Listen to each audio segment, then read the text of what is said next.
Assalamualaikum warahmatullahi wabarakatuh.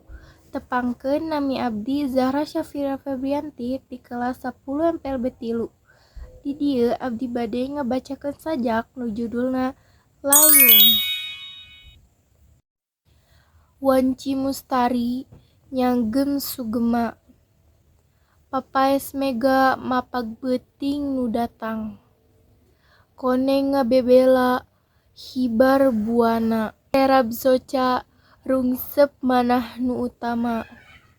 Di dieu linggih lengkah halu nu kasar.